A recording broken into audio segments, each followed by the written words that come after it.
Apps can do a lot of cool things. You could order dinner, gamble on your favorite team, and track your health. You could even get a mortgage. One click and you can be approved. I'm not sure by who or what country they're in. You deserve more from the mortgage industry. At AnyMac Home Mortgage, we believe in the need for live human interaction during a very complex process. The kind of service and guidance which an app simply can't provide. Our customers are more than credit scores and income documents. They're individuals and families who live in and strengthen our communities. Their story is our story, and that story begins in a home. Chris Sawyer is an expert on providing superior customer service and in meeting the mortgage needs of current and future homebuyers. With over 18 years of experience in the industry, Chris is able to help customers migrate through the home buying and home financing process by using his wealth of knowledge as a well-qualified mortgage professional.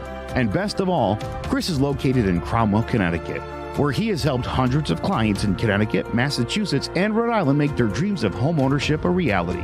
Visit chrissawyer.any-mac.com. Email him at csawyer@any-mac.com or give him a call, 860-878-8730. Chris Sawyer, NMLS number 39345, corporate NMLS number 338923. AnyMac Home Mortgage is an equal housing lender. American Neighborhood Mortgage Acceptance Company, LLC. DBA AnyMac Home Mortgage. Lo-Fi Direct. Connecticut First Mortgage Correspondent. License lender. Broker number ML 338923. Massachusetts Mortgage Lender and Mortgage Broker License number MC 338923. Rhode Island License Lender. License number 201128110L. Call for additional details.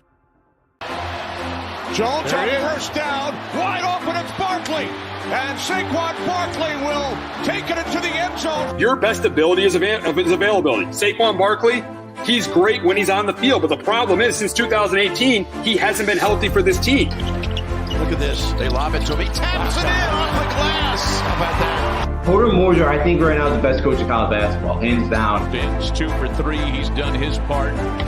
Pitch is drilled to deep right field toward the pole, and it is gone. They don't mind not being what they were in the 90s as the best organization in baseball, because the Yankees are even close to the best organization in baseball. They're trying to be the Rays, and the Rays do this for a reason. Like, you're the Yankees.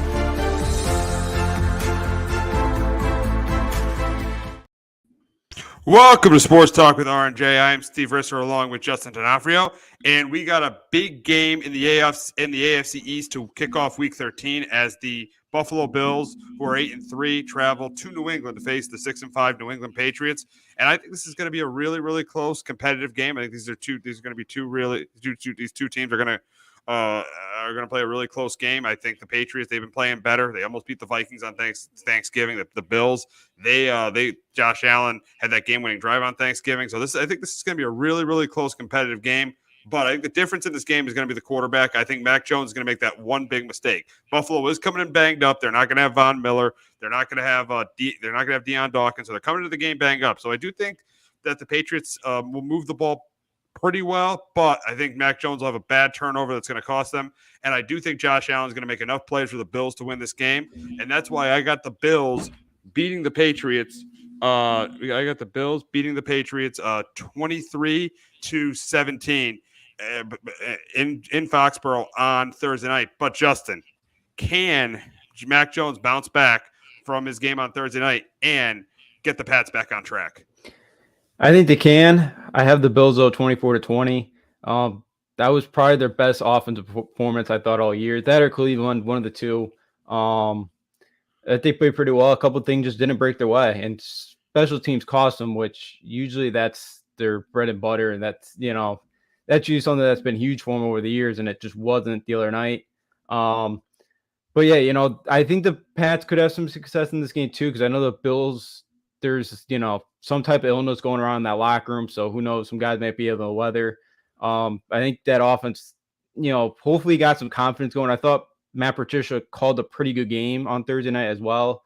No Damian Harris, so Pierre Strong's probably gonna be another number 2 back. So I, expect Stevens to get a heavy dose of carries. But yeah, they got to shorten the game this week. Mac Jones can't make mistakes. The line has got to give him time. I thought it was a little bit better than what it has been the last couple of weeks. Still wasn't great. He got sacked 3 times still, but he's got to get time. He's got to hit his receivers. Stevens had 9 catches. Like, I thought they did a lot more trying to get the ball a little bit quickly out of his hands, which is good. But I just think the Bills have a little bit too much talent, and it's a must-win game here for the Pats. It definitely is a must-win game. As we said going in, we said as we said last week when they were 6-4, they needed to go 4-3 if they were going to make the playoffs.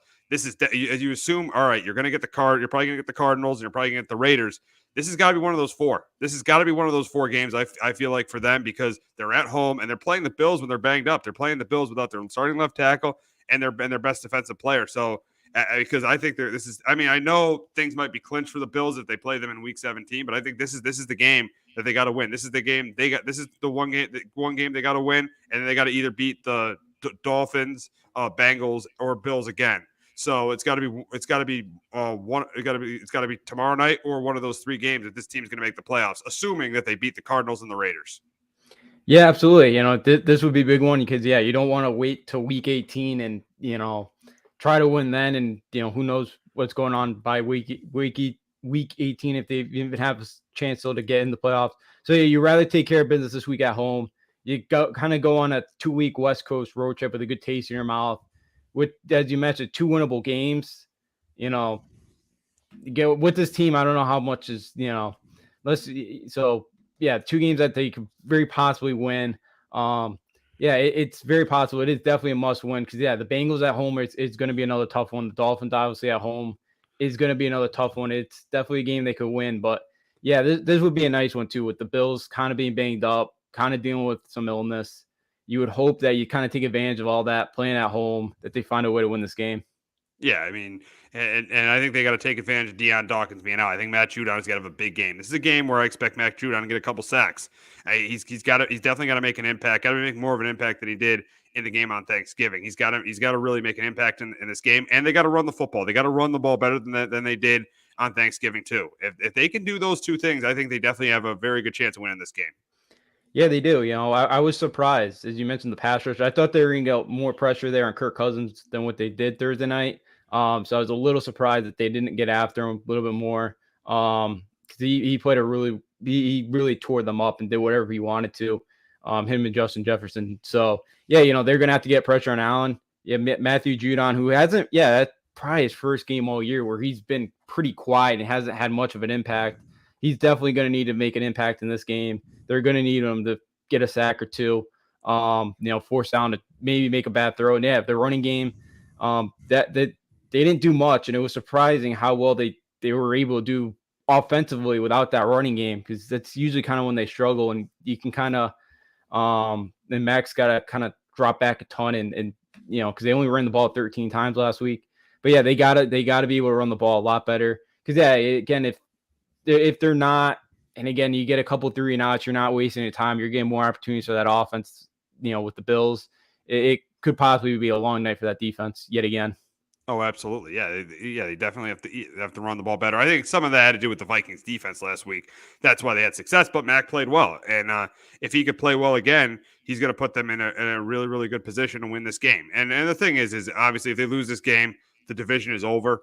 There's no way they could win the AFC East. I mean, they still could win a wild card if they lose this game, but this is very crucial, very, very crucial game for the Patriots on Thursday night. Yeah, it absolutely is. It's another game must win. It'd be nice to kind of go out of that bye going 2-1, getting at least you'll get at least a split with the Bills if you can find the way to win this one. And just going out west for 2 games where you could possibly, you're probably gonna be favored in those 2 games and could be sitting there, maybe at 9-5 coming back for the Bengals, and you're in good shape. So this would be a big one there because you're looking at not 100% playoff chances, but your playoff chances do look a lot better than if you lose tonight or tomorrow night. Absolutely, you can ride that momentum into the next 2 games against teams that you should win. So that's why tomorrow night is crucial for the Patriots. But we're going to move on to an NFC East matchup at MetLife Stadium this Sunday as the 7-5 Commanders face the 7-4 Giants. And I think this is going to be a really, really, really close competitive game between these 2 teams. I think that Saquon will be better. I saw Atlanta run the ball pretty well in the Commanders last week. I think Saquon will be better this that he's been the last 2 weeks. So I think they'll get a little bit of a running game. I do think Washington will be able to run the ball, but I do think this Giants defense is going to contain it, which will mean Kayvon Thibodeau and Dexter Lawrence are going to get pressure on the Commanders. And I think it's going to be the difference in the game. I think this is going to be a close competitive game until the end. I think the Giants defense, like they have all year when they've had to, is going to make a big stop. And I think they do in this game. I think Thibodeau or Lawrence are one of the two guys that makes that big play in this game to get the Giants their 8th win. And that's why I got the Giants going to 8-4 and beating the Commanders 21-20. But Justin, can the Commanders continue to stay hot with Taylor Heineke? I think they do. I think they find a way to win this one 21-17. I thought Washington last week did really good when, they're defensively in the red zone. I thought they did a good job holding Atlanta field goals. I think they could possibly do that against the Giants this week. Heineke's been making the plays he's had to. He's had a couple interceptions here or there, but he's been doing a good job managing the game. Washington just continues to find ways to win the football game. I think they can do that again.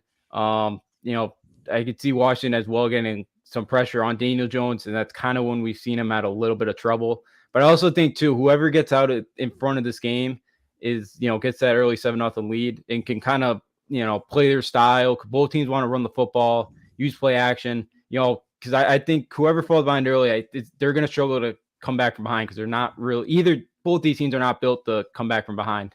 Yeah, you made a great point about both teams not being built to play from behind. And there's a good stat about the Commanders is when they started 1-4, they only rushed for over 100 yards one time. In this hot streak they've had where they've won 6 out of 7, they've rushed for over 100 yards 6 times, and one of those 6 times is against the Eagles. So it is so crucial, especially for the Commanders, to get that run game going. If they can get that run game going against the Giants, and they can develop a lead, and they can let because Chase Young might come back, so that pass rush could even get better. If the Commanders get that running game going, they're going to be in really, really good shape. Yeah, as you said it. The key to this game is whichever team, I think, and I agree with you, whichever team runs the football better, I think wins this game. Yeah, absolutely. I do too, because both teams are just built that way. That's a good set. It's right around the time where Brian Robinson's come back, and I think it's made a big difference because they really only had Antonio Gibson, and I think they've been able to use both backs there, and I think that's really they've hit off each other. And it seems like it's really worked. The offensive line's getting a little bit better too, which has helped build some of those running lanes. So yeah, absolutely. Both teams want to run the football. Both teams quarterbacks, aren't great and they will make mistakes. And yeah, like we saw a couple weeks ago, when the Giants played the Lions, the Giants got from behind early, and Daniel Jones, had a couple bad interceptions. The Lions got pressure on him. That's not the way the Giants want to play. So. I could see Washington do the same type of thing. If they can get up early, they can get up and get some pressure on Daniel Jones, especially if Chase Young comes back this week. Oh, absolutely. And for the Giants, I think this is a game. If they're going to make the playoffs, I think this is a game the Giants need to win because it's against the Commanders. And if you look at their schedule moving forward, they got the Eagles next week at home. They got at the Commanders, at the Vikings, the Colts. That's one they should win. And then they got at the Eagles. I think this is the game that the Giants have to win. I mean, these two Commanders games are crucial. If they win both, I definitely think they make the playoffs. But I think this is one they're going to need. I think the game at home against the game at home on Sunday, this is definitely a game the Giants are going to need if they want to make the playoffs. Yeah, I completely agree. Yeah, Eagles next week it's going to be a tough one. At home, I think it is possible, but you would like to kind of get this one, get some momentum going. But yeah, I think it'd be tough to beat Minnesota, but I think Minnesota, they've gotten lucky a lot. Like, I think the Giants could hang in there and they could find a way to kind of break some of the Vikings' luck. I think they can go out there and go to Minnesota win. And yeah, Indy should be a win at home. So, but yeah, this is a big one to, get the 8-4. And yeah, with the Eagles coming up twice soon, you still got the Commanders on the road, which can be another tough one. Yeah, it's not an easy schedule here coming up. So yeah, this would be a huge one at home to take advantage of, tough division, find a way to win it at home. Going to go a long way to the playoff hopes. Absolutely. Yeah. Because if you look at where the Giants are right now, they get the number 6 seed, but the Commanders are right behind them, and they got 2 games with them. And the other team that's close to them is Seattle. And we're lucky that Oakland won that game, or they would have been ahead of us. But you look at Seattle, they're 6-5, and they beat us too. So they have the tiebreaker there. So these next 2 games, crucial. Then 2 of the next 3 games, crucial for the Giants. Yeah, they absolutely are. You got to find a way to win one of these, these division games, especially at home.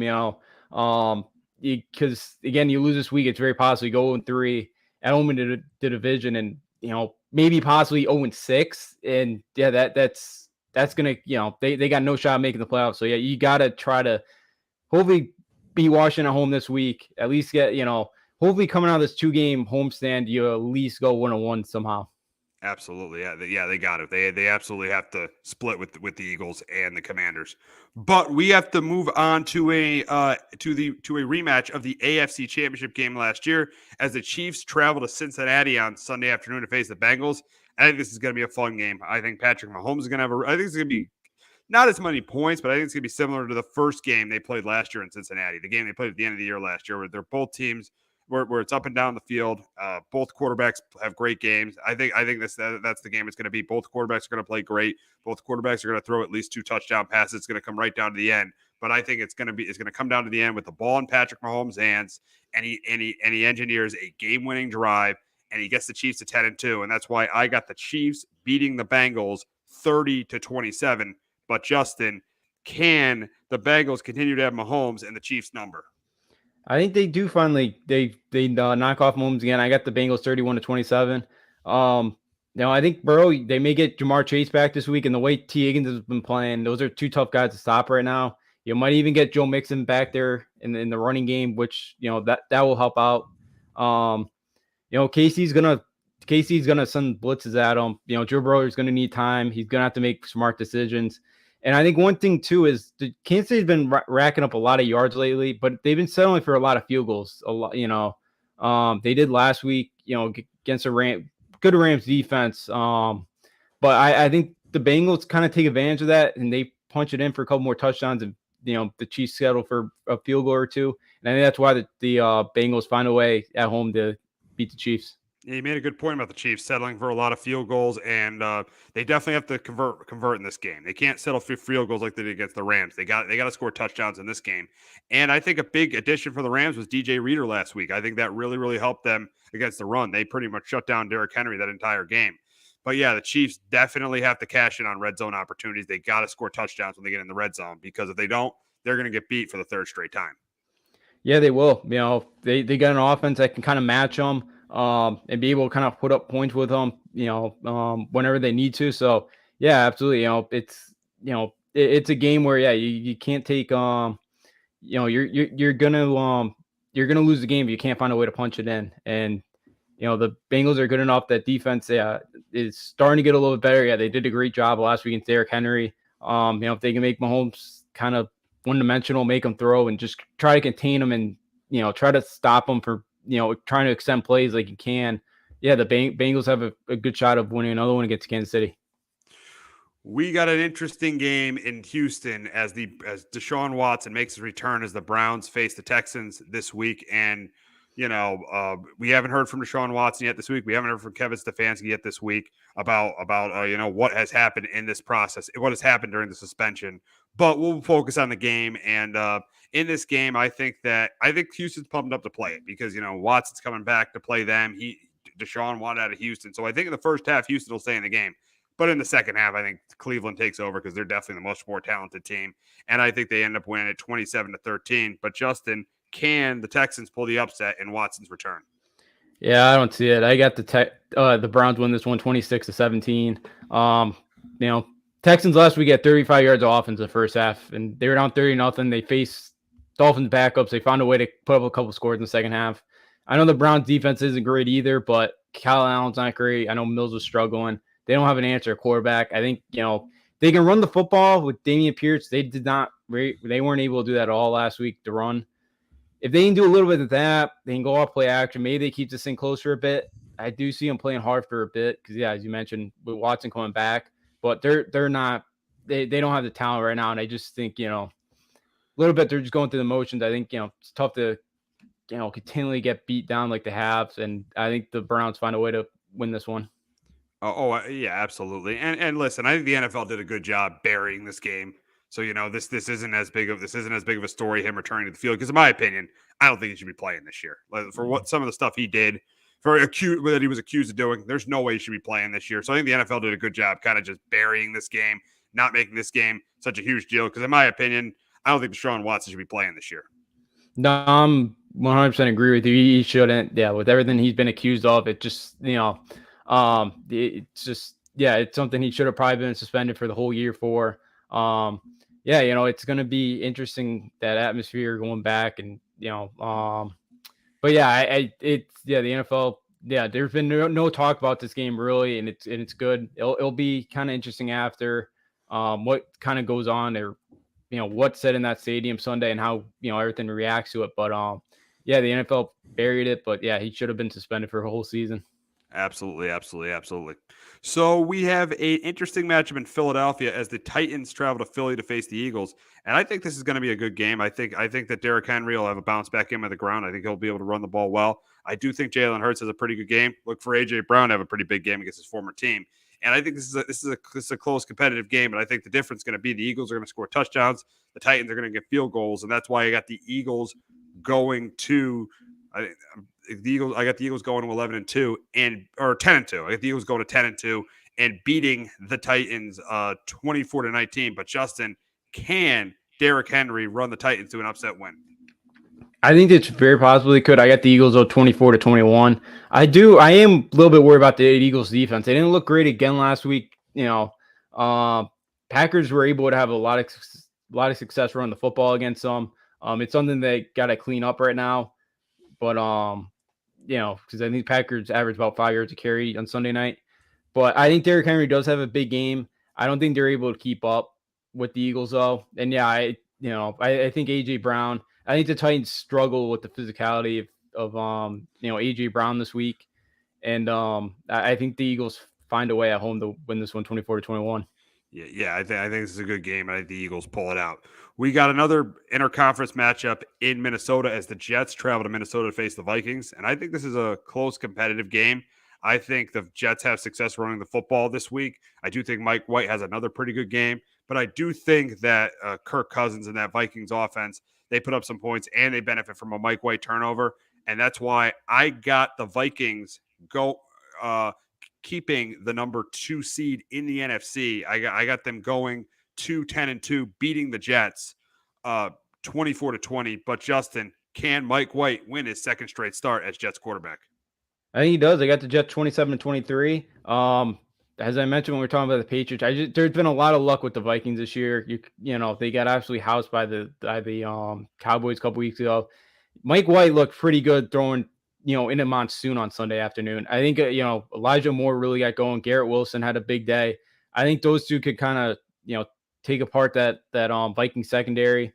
They run the ball a little bit better this week.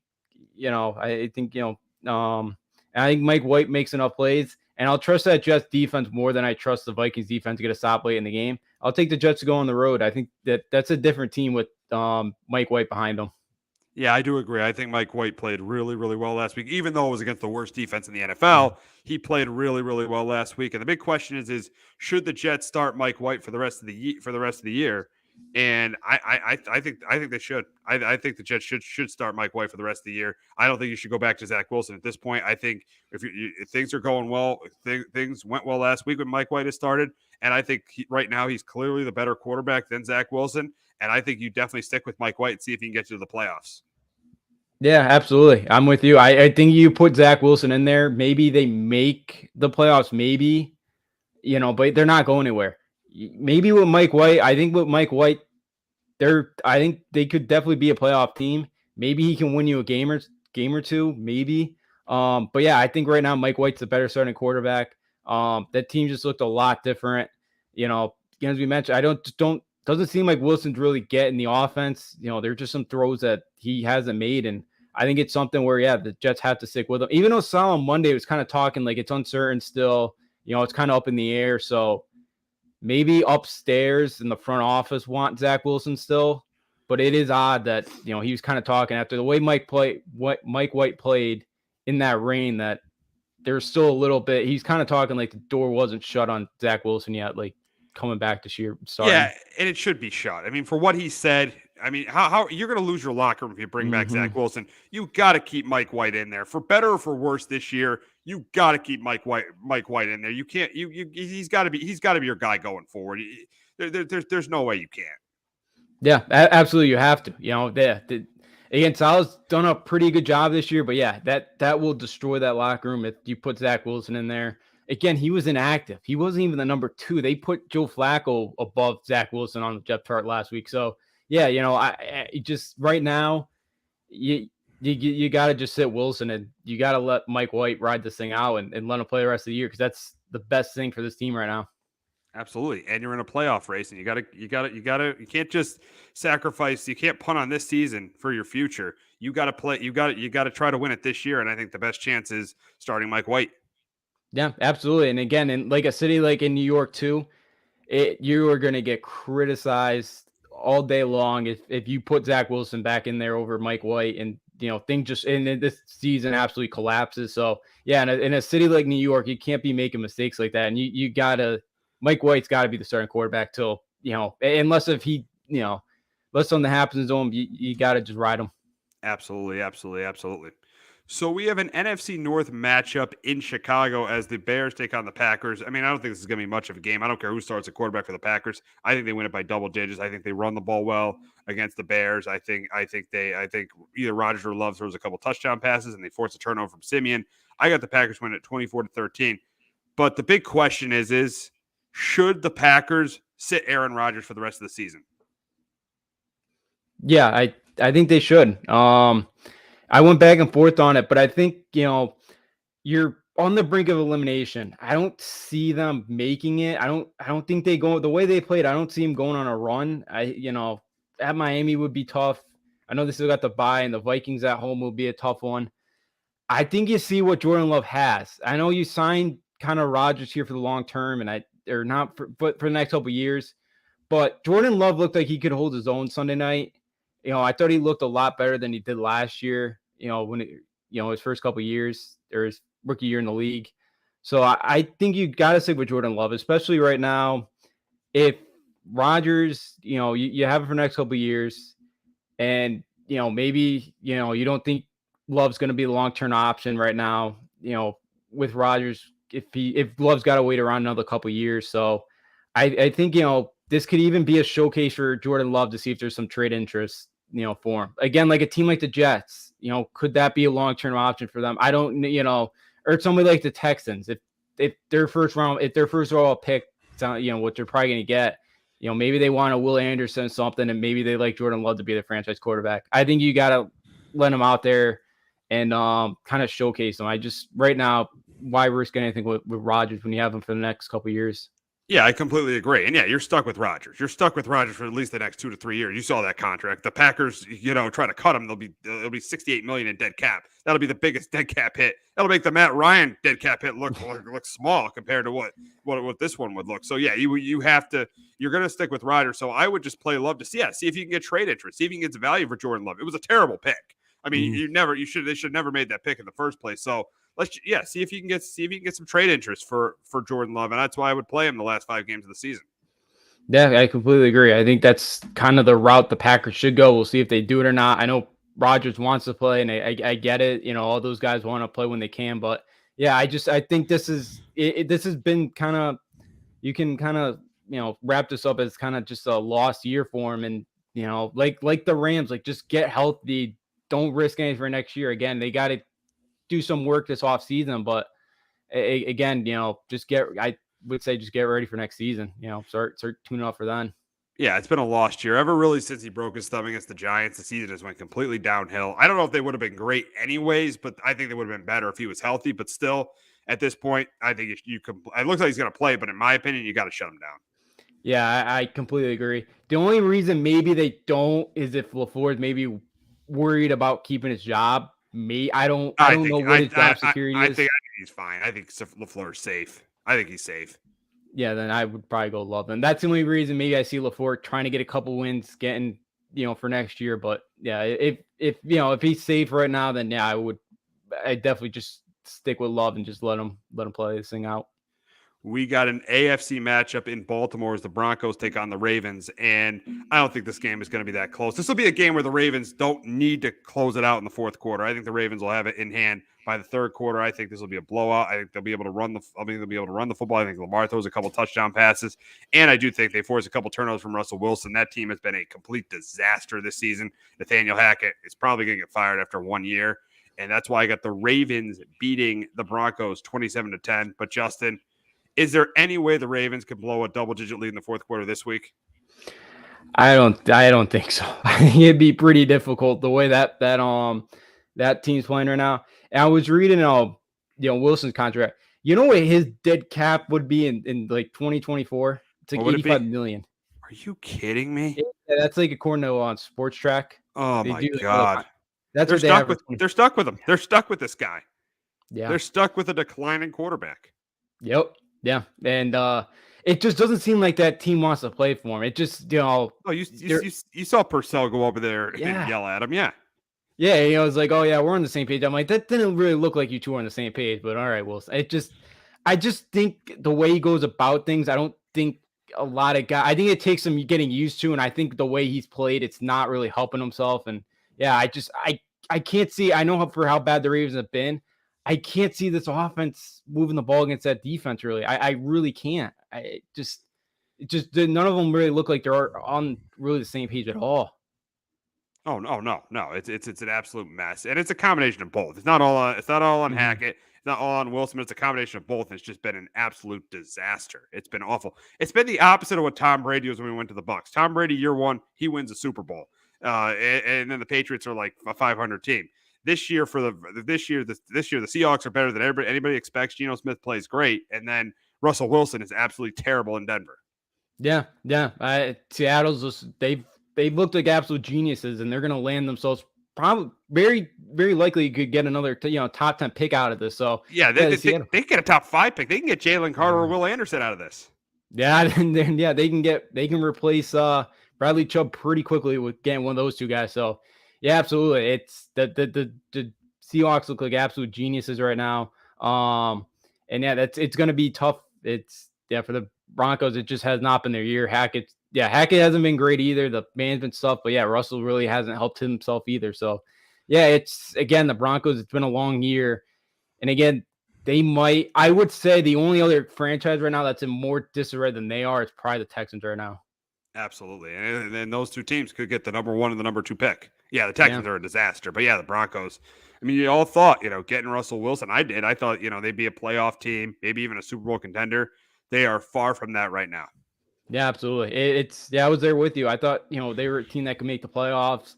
But yeah, with all the kind of the young weapons, I thought Wilson was going to help them out, and you were really going to see those guys kind of flourish this year. But yeah, it's been the complete opposite. It's been bad. And yeah, it's a long, with that contract, it's Denver's in some trouble here for the next couple of years. And, the team that, we thought was kind of, they found their quarterback here, and because they really haven't since Manny retired. And even Peyton's last year, he was not the same guy. Yeah, not at all. So we got a matchup in Atlanta as the 4-7 Steelers face the 5-7 Falcons. I think this is a close, competitive game. It goes down to the end. I do think that Atlanta runs the ball pretty well. I do think Pittsburgh runs the ball well too. I think Pickett has a pretty good game, but I think it's going to come down to the end where either Pickett has a turnover or Mariota drives him down the field for a game-winning field goal. The Falcons have only lost once at home this year. I think that continues on Sunday, and that's why I got the Falcons beating the Steelers 23-20. But Justin, can Kenny Pickett get the Steelers? Can Kenny Pickett win 2 in a row for the Steelers? I think he does. I think they win this game 23-16 on the road. I just look at the Steelers' schedule lately. They just played, they played a Colts, who's a pretty good defense. They played the Bengals, whose defense is solid. Saints are upper half as well defensively. Eagles, like they played a lot of good defense the last couple of weeks. This is probably one of the easier defenses, playing against the Falcons week that they've faced all year. And I think Pickett continues that confidence. I think, even Najee Harris doesn't play this week. Benny Snell, I think, could have a decent game on the ground. I think George Pickens continues to have, success. They're playing in a dome again this week. I'll take the Steelers. Again, that team's getting a little bit better each week. I'm not surprised with Mike Tomlin. I'll take the Steelers to find a way to go on the road yet again and, win a second straight. We got a battle of 4 and 7 teams in Detroit as the Jaguars face the Lions. And I think this is a close competitive game. But I think the difference in this game is I don't think ETN, even if he plays, is going to be 100%. And that's going to force Lawrence to turn the ball over. I do think Goff makes him throws a couple touchdowns to Amon St. Brown. And I do think the Lions get enough for a running game going. And I do think the Lions win this one by a touchdown and get to 5 and 7. They're the more rested team. They've had 10 days off. I get the Lions beating the Jags 27-20. But, Justin, can Lawrence lead the Jags to their 5th win of the year? I think he does. I got the Jags 20-24, and I thought, listen to him after that game. Like, even then they've won some of the games, he's kind of sounded dejected and kind of, a little bit upset. But I thought after this win, he seemed pretty peppy. Like, it kind of seems like the confidence is there now with him. Again, having that game-winning drive. I think did a lot of confidence coming off a bye. I think they look pretty good coming off of it. I think, Doug Peterson, better coach than Matt Campbell. I think, going back in a dome, for Jacksonville this week, I think Jacksonville finds a way to get a couple more stops than the Lions do. I got the Jaguars going on the road 20-24 again to win. Got a big matchup in Santa Clara as the 8-3 Dolphins face the 7-4 49ers. And I think this is another close competitive game. But I think the difference in this game is going to be, I think the loss of Tyron Armstead not playing is going to hurt because I think the Niners are going to get pressure on Tua. And that's going to force them to kick field goals once they get into the red zone or force Tua to turn the ball over. I think it's close and competitive at the end, but I do think the Niners defense makes that big stop and proves why they are the best defense in football. And that's why I get the Niners going to 8-4, winning their 5th in a row. I get them beating the Dolphins 27-19. But Justin, can Tua stay hot and lead the Dolphins to their 6th straight win? I don't think they do. I got the Niners 24-17. It's the teacher versus the mentor. So what Shanahan knows what McDaniel wants to run here. And I feel like for the Dolphins too, the last couple, I'm not trying to take anything away from the Dolphins because their offense has been electric, but they played the Lions, the Bears, the Browns, and Texans last couple weeks. Those might be 4 of the worst defenses in football. Might be the 4 worst defenses in football. Yeah, absolutely. And look at the last time they played a decent defense in the Steelers. They only got 16 points. This is probably the best pass rush they're going to face that they've faced all year too.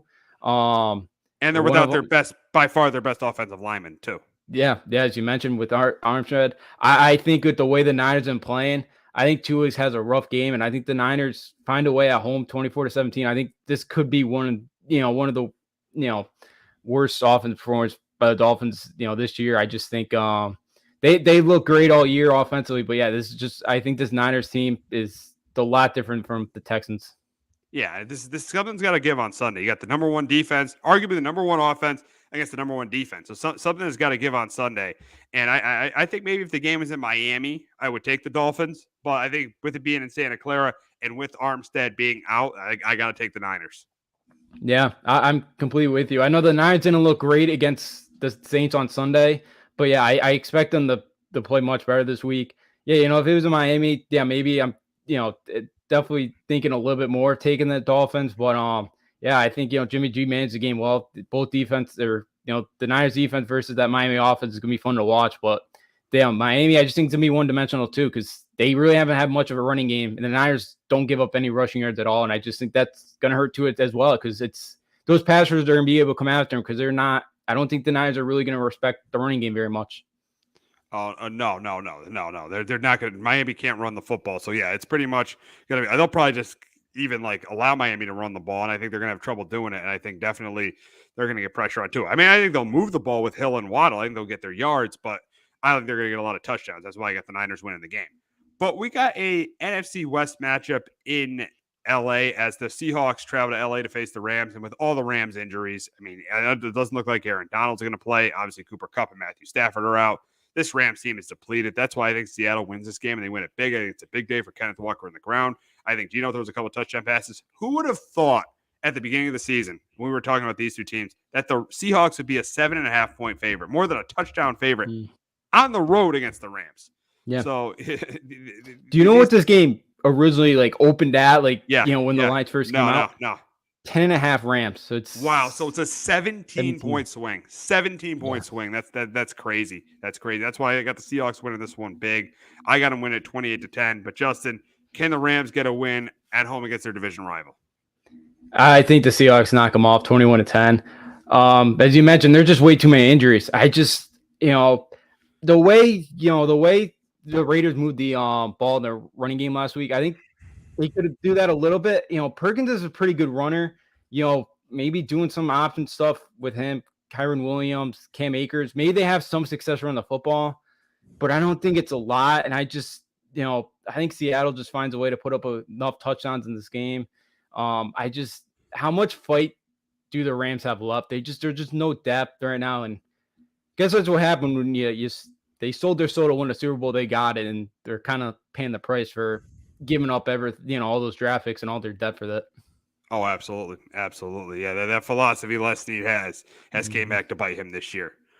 But we got an AFC West matchup in Vegas as the Chargers travel to Vegas to face the Raiders. The Raiders have won 2 in a row. I think this is a really close competitive game, but I think that the with Jacobs not being 100%, I think that's going to hurt the Raiders a little bit. I know they'll still be able to run the ball because the Chargers can't stop the run at all, but I do think that forces maybe a turnover from Derek Carr, and I think it comes right down to the end. And I think for the second week in a row, Justin Herbert makes that huge drive to help the Chargers win the game. And I got the Chargers beating the Raiders 27-24. But Justin, can the Raiders get revenge from what happened in week 1? I think they do. I got the Raiders 27-21. They're clicking it. I don't know why it took Josh McDaniels so long to use Josh Jacobs. They probably wouldn't be 4-7 at the moment. Last time week 1, Jacobs only had 10 carries. I never really understood the game plan there for McDaniels week 1. And Carr had three interceptions that game as well. I see the Raiders being much more balanced in this one. As you mentioned, if Jacobs isn't even 100% healthy, I think the Raiders find a way still to move the football. I think Carr plays well enough. I think Devontae Adams makes a couple of big plays, and I just don't trust the Chargers. They got lucky to beat Arizona last week. I'll take the Raiders right now. Like they're the team that seems like they're fighting right now. I'll take them. Opposed to a Chargers team, which I have no idea what I'm going to get out of them week in and week out.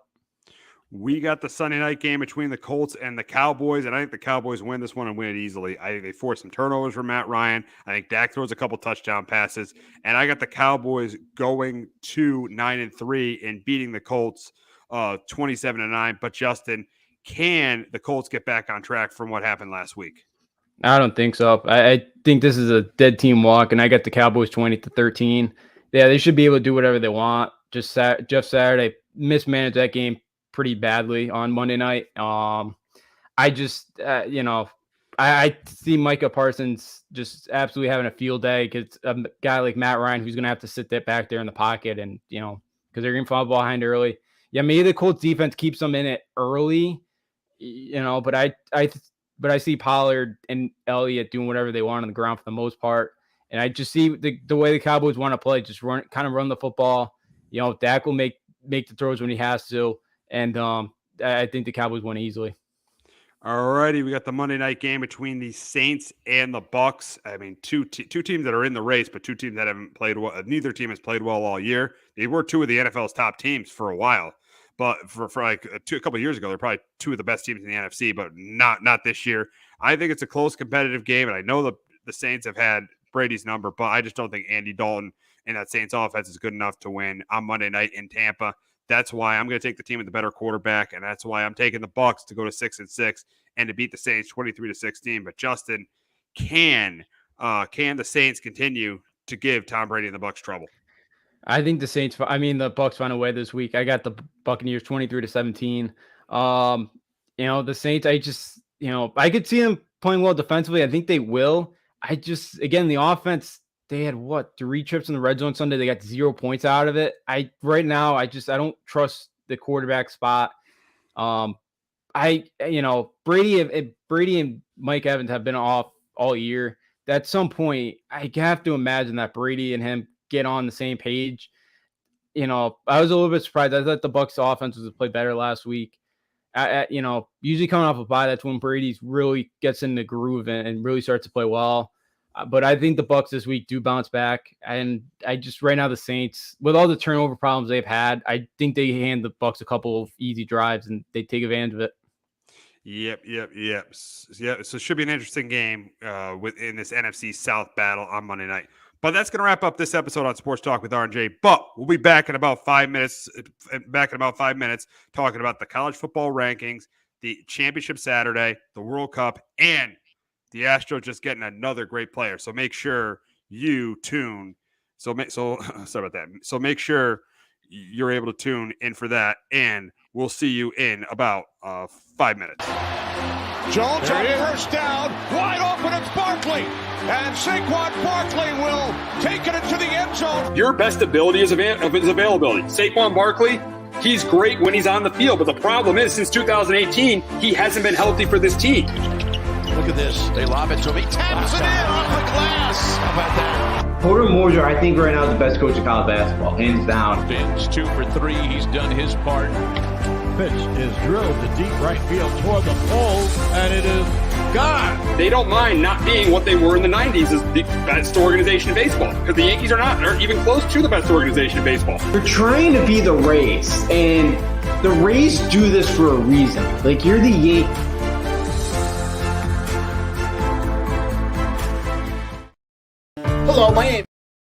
Hello, my name is Joe Aguirre. I'm the president of Clovercrest Media Group. And here at CMG, we have a wide variety of podcasts, including sports shows like Keys to the City, The Roll Call, Throwing Jabs, All Four Downs, and Jawing About the G-Men. And great true crime shows like Sticky Meek, Crimes and Consequences, Ivy League Murders, and Bird, the unsolved murder of David Eichmann. You can find all these podcasts and so much more by visiting ClovercrestMedia.com.